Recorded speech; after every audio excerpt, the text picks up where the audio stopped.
kon nan la ñu war a mën a bàyyee réew moo xamante ne tey yor nañu ni ma koy waxe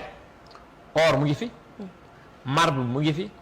phosphate d'alumine bi nekk Ndendoori mu ngi fi tey jii ñun ñoo yor 3e mine de zircon du monde derrière l'Australie l'Afrique du Sud réserve yi toll ci 3 milliards 200 millions de tonnes ñu ngeeg phosphate bi nga xam mooy phosphate de calcium bi nga xam ne tey jii nous avons les meilleurs teneurs de l'Afrique voire du monde mu nekk Tobène moom la ñuy nal pour génn ci acide sulfurique acide phosphorique ak phosphogypse boo jógee foofu tey jii yaa ngeeg des millions et des millions de tonnes ci calcaire bii nga xam ne moom mooy matière première u ciment yaa ngeeg basalte yaa ngeeg attapulgite yaa ngeeg leucoxène yaa ngeeg rutile yaa ngeeg tey jii kaolin yaa ngeeg tourbe yaa ngi gaz yaa ngeeg pétrole yaa ngeeg 750 millions de tonnes de fer de la Falémé tey jii tu as 29 blocs de pétrole au Sénégal 7 en onshore mooy ci jéeri ji 13 en offshore et 9 en ultra ci biir ca biir géej mooy ultra deep kon tey jii bu fekkee ni tey yor nañu lii lépp ci réew yor nañu lépp ci réew yow nga am ndox mu neex Saint-Louis ba Bakel c'est de l'eau douce kenn waranteetu ko ndox mu neex la Saint-Louis ba Bakel tey jii ma wax la tey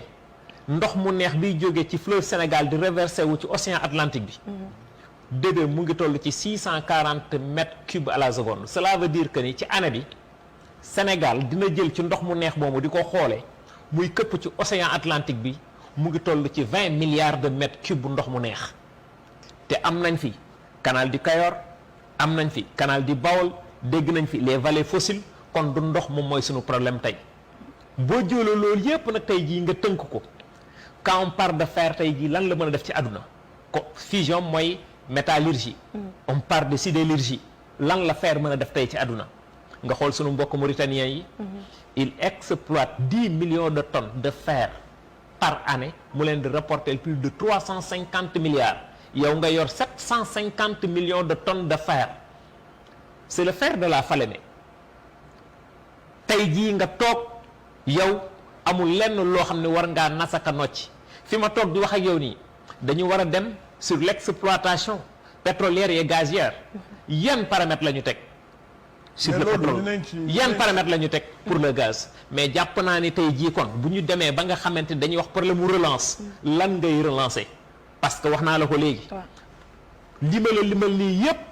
amul benn société nationale wala benn sénégalais bu ci defar industrie di transformer matière boobu muy produit fini wala semi fini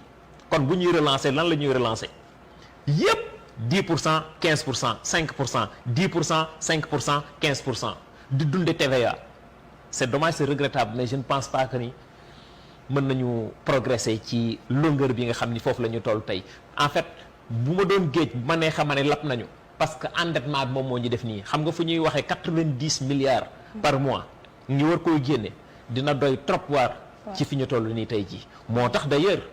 bi mbas mi amee nit ñi di wax waxu mbas nan la ñuy def ba génn ci mbas mi ñoom ñu yuuxu di wax ni tey nañu fexe ba yàlla dimbali ñu ba ñu baal ñu sunu bor bi parce que tant que boole ñu sunu bor bi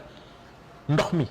duñ ci mës a génne sunu bopp et c'est dommage c'est regrettable nous ne méritons pas ça bu ñuy waxee tey jii li ma la wax ni yëpp tey jii teewul nous sommes parmi les 23 pays les plus pauvres du monde les plus endettés les plus corrompus vraiment nous ne méritons pas ça le Sénégal n'a pas un problème de ressources humaines le Sénégal n'a pas un problème de ressources naturelles mais nous avons un problème de leadership et qui dit problème de leadership nous avons un problème de casting de coaching et de monitoring et c'est dommage. Ouais, c'est dommage Paco bokk